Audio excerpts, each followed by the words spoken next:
इस रेसिपी को बनाने के लिए मैंने यहाँ पर 3 कच्चे आलू लिए थे, जिसे मैंने इस तरह से ग्रेट कर लिया है। आप देख सकते हैं इसके लच्छे जो हैं बिल्कुल अलग अलग दिखाई दे रहे हैं, थोड़े से बड़े बड़े लच्छे हैं। तो आपको इसी तरह से यहाँ पर इसे ग्रेट करना है। और ग्रेट करने के बाद मैंने इसे 2-3 बार पानी से अच्छा सा वॉश कर लिया ताकि इसके अंदर का जो स्टार्च है वो निकल जाए। अब इस कद्दूकस किए हुए आलू को हम डालेंगे एक बाउल के अंदर। तो यहाँ पर मैंने एक मिक्सिंग बाउल ले लिया है, उसमें हम डाल देंगे ग्रेट किए हुए आलू। फिर इसमें हम डालेंगे 2 बारीक कटी हुई हरी मिर्च। हरी मिर्च की मात्रा आप आपके टेस्ट के अकॉर्डिंग रख सकते हैं। आधी चम्मच डालेंगे हल्दी पाउडर। आधी चम्मच डालेंगे नमक। नमक आप आपके टेस्ट के अकॉर्डिंग ऐड कर सकते हैं। 1/4 चम्मच लाल मिर्च पाउडर। आधी चम्मच के करीबन डालेंगे चाट मसाला। 1 पिंच के करीबन इसमें हम डालेंगे हींग। फिर इसमें हम डालेंगे आधी चम्मच के करीबन अदरक लहसुन का पेस्ट। आप चाहें तो यहाँ पर अदरक लहसुन को बारीक बारीक ग्रेट करके भी डाल सकते हैं। फिर इसमें हम डालेंगे एक प्याज। मैंने यहाँ पर बड़े साइज का प्याज लिया था, जिसे मैंने इस तरह से लंबा लंबा कट कर लिया है। ये ऑप्शनल है, यदि आपकी इच्छा हो तो डालेंगे, तो इसे आप स्किप कर सकते हैं। यदि आप प्याज नहीं खाते हैं तो बिना प्याज के भी आप इस रेसिपी को बना सकते हैं। फिर ऐड कर देंगे ढेर सारी हरी धनिया बारीक कटी हुई। बाइंडिंग के लिए इसमें हम डालेंगे 1/3 कप बेसन, ग्राम फ्लोर। यहाँ पर हमें ज्यादा नहीं डालना है, सिर्फ हल्की सी इसमें बाइंडिंग आ जाए।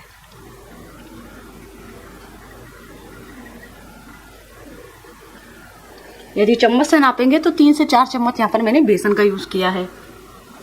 और फिर डाल देंगे 2 टेबलस्पून सूजी, जिससे कि जो हमारा नाश्ता है ये थोड़ा सा क्रिस्पी बनेगा। तो सूजी आप यहाँ पर मोटी या बारीक कोई भी ले सकते हैं। अब यहाँ पर हम सारी चीज़ों को अच्छे से पहले मिक्स करेंगे। पानी वगैरह हम यहाँ पर अभी बिल्कुल भी ऐड नहीं करेंगे, ज़रूरत लगेगी तो हम ऐड करेंगे। और बेसन भी यदि हमें ऐसा लगेगा कि बाइंडिंग में थोड़ा सा कम है तो हम यूज़ करेंगे, अदरवाइज नहीं करेंगे। तो सारी सामग्री को हम अच्छे से पहले मिक्स करेंगे। बहुत ही जल्दी से ये रेसिपी बन जाती है। सुबह का ब्रेकफास्ट हो या शाम को हल्की फुल्की भूख लगी हो, आप इस रेसिपी को फटाफट से बना सकते हैं। तो आप यहाँ पर देख सकते हैं सभी चीज़ें बिल्कुल अच्छी तरह से मिक्स हो चुकी है और मुझे यहाँ नहीं लगता कि और बेसन डालने की ज़रूरत है। यदि आपको ऐसा लगे बाइंडिंग कम है, अच्छे से बाइंड नहीं हो रहा हो, तो आप यहाँ पर बेसन थोड़ा सा और यूज़ कर सकते हैं, लेकिन ज़्यादा ऐड नहीं करिएगा, नहीं तो आपको बेसन का ही टेस्ट आएगा, आलू का टेस्ट बिल्कुल नहीं आएगा। अब इस मिश्रण को हम 5 मिनट के लिए ऐसे ही छोड़ देते हैं ताकि जो मिश्रण है ये अच्छी तरह से सेट हो जाए। तो आप यहाँ पर देख सकते हैं यहाँ पर 5 मिनट कंप्लीट हो गए हैं। बैटर ने भी अच्छी तरह से रेस्ट कर लिया है। अब हम ये नाश्ता बनाना स्टार्ट करते हैं।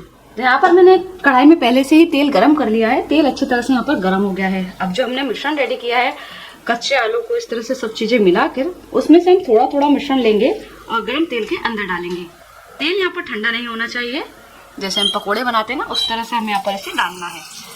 तेल यहाँ पर मीडियम हॉट गर्म होना चाहिए कि जब आप इस तरह से पकोड़े तेल में डालें तो अच्छी तरह से फ्राई हो जाए। और पकोड़ों का साइज आप आपके अकॉर्डिंग रख सकते हैं, बड़ा छोटा आपको जितना बड़ा रखना हो। और लो से मीडियम फ्लेम पर आपको इन्हें फ्राई करना है। गैस की फ्लेम को लो मीडियम करते रहिए, क्योंकि जैसे जैसे हम पकोड़े तेल में डालते जाएंगे तो तेल का जो टेम्परेचर है वो कम होता जाता है।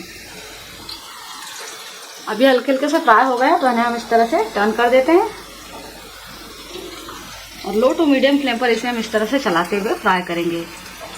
आपने नॉर्मली आलू प्याज के भजिए तो बनाकर खाए होंगे, आप एक बार इस तरह से बनाकर खाइएगा। जो आलू के लच्छे रहते हैं ना वो फ्राई हो जाते हैं ना, तो ये भजिए जो हैं और भी क्रिस्पी लगते हैं खाने में।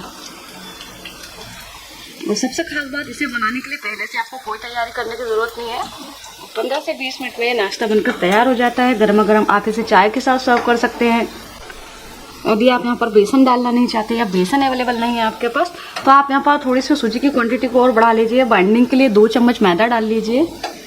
कभी कभी ऐसा होता है कि अचानक मेहमान आ जाते हैं, समझ में नहीं आता कि नाश्ते में क्या बनाया जाए, तो आप इस पकौड़ों को फटाफट से उन्हें बनाकर खिला सकते हैं। अब आप देख सकते हैं कि कितना बढ़िया कलर आया है पकौड़ों में। तो इन्हें हम तेल से बाहर निकाल लेंगे।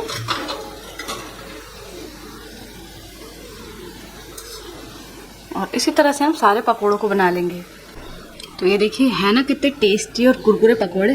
अब मैं तो जा रही हूँ गर्मा गर्म इस क्रिस्पी आलू के पकौड़ों को खाने। तो आप इस रेसिपी को ज़रूर ट्राई करें, कमेंट्स करके बताएं रेसिपी कैसी लगी। फिर मिलेंगे एक नई रेसिपी के साथ। Thank you friends, you are watching my video.